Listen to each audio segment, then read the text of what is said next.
শেষমেশ আমরা হাদি ভাইয়ের বিচারটা আর পাইলাম না।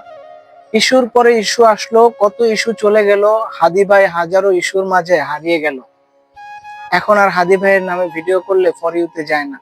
হাদি ভাই মুছে গেছে বিভিন্ন প্ল্যাটফর্মের পাতা থেকে, মানুষের হৃদয় থেকে। হাদি ভাই আস্তে আস্তে হয়তো তার বিপ্লবী কণ্ঠস্বর হারিয়ে যাবে আমাদের মাঝ থেকে। সামনে আসতেছে নির্বাচন, নির্বাচনের আমেজ, ধামাদোল, কত কিছু। কেউ জয়ী হবে, কেউ পরাজিত হবে, কেউ নতুন সরকার গঠন করবে, দুনিয়া চলবে আগের মতো। কিন্তু হাদি ভাইরা আর কখনো ফিরে আসবে না। বিপ্লবী কণ্ঠস্বর আমরা হয়তো এই বাংলায় আর পাবো না।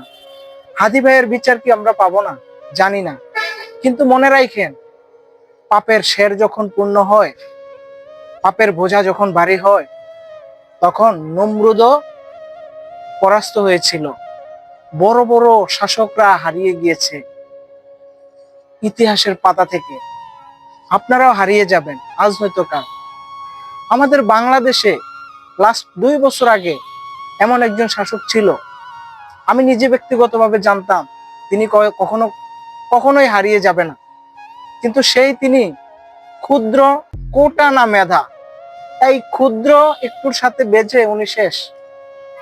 হয়তো আবার কোনো এক ঝড় আসবে, আপনারা হারিয়ে যাবেন। মনে রাখেন, আল্লাহ ছাড় দেয়, ছেড়ে দেয় না। হাদির বিচার আমরা পাই নাই, আল্লাহ করবে বিচার। বিচার আল্লাহর কাছে, মানুষের দরবারে আর বিচার চায় কি হবে?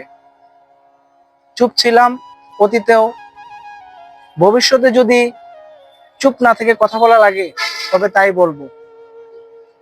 আর এত ঢাকঢোল পিটিয়ে যে ক্ষমতায় যাচ্ছেন, চেয়ারে যাচ্ছেন, চেয়ারের যত্ন নিন।